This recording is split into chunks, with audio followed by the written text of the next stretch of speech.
Gilamoy sa kusog gagalayo ang usa ka dagkong tulungaan nga Suminot National High School nga nibutang sa Barong Tinago sa Barangay Poblasyon. Suminot sa Buang Rorsor alas 5:45 ang dagna sa hapon.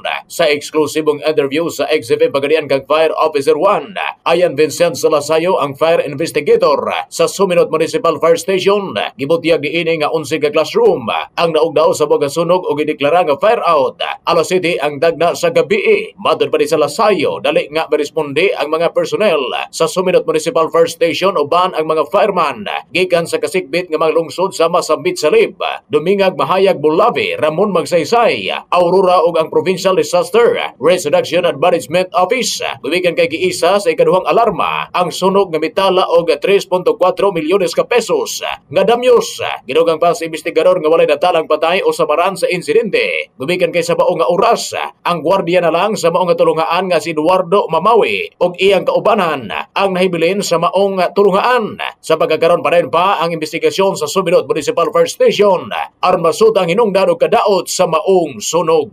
Katropa mo sa balita gikan sa 89.5 XFM Pagadian alang sa nagkahiusang Pilipino para sa Pilipinas. Ako si katropang Stanley Duhinias, XFM News.